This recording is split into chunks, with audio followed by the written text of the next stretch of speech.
大家好，歡迎收睇今日嘅澳洲社區快訊。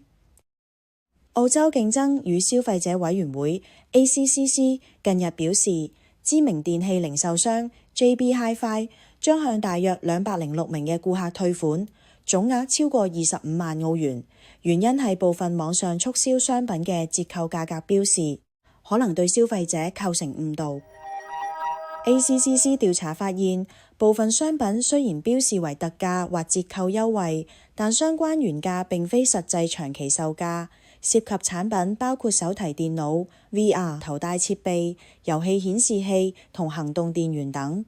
JB Hi-Fi 表示，相關問題主要由系統錯誤同人為失誤造成，目前已經配合 ACCC 調查，並正向受影響顧客安排退款。當局提醒商家喺進行促銷活動時，必須確保價格資訊準確真實。同時，受影響顧客無需主動申請退款。若果收到聲稱可協助索償嘅電話、短訊或電郵，應該提高警覺，避免提供個人或銀行資料。維珍澳洲近日宣布同 OpenAI 合作，推出全新嘅 ChatGPT 應用功能，讓旅客可直接透過 ChatGPT 搜尋航班同常旅客獎勵座位。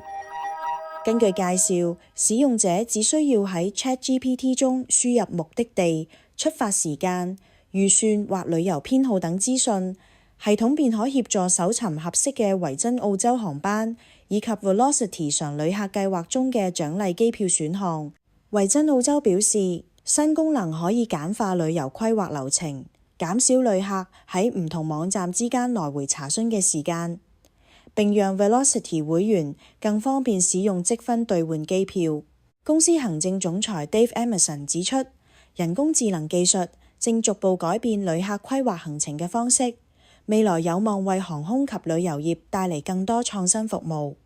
不過，專家亦提醒旅客喺使用人工智能工具規劃及預訂行程時，仍然應仔細核對航班時間、票價同相關條款，確保資料準確無誤。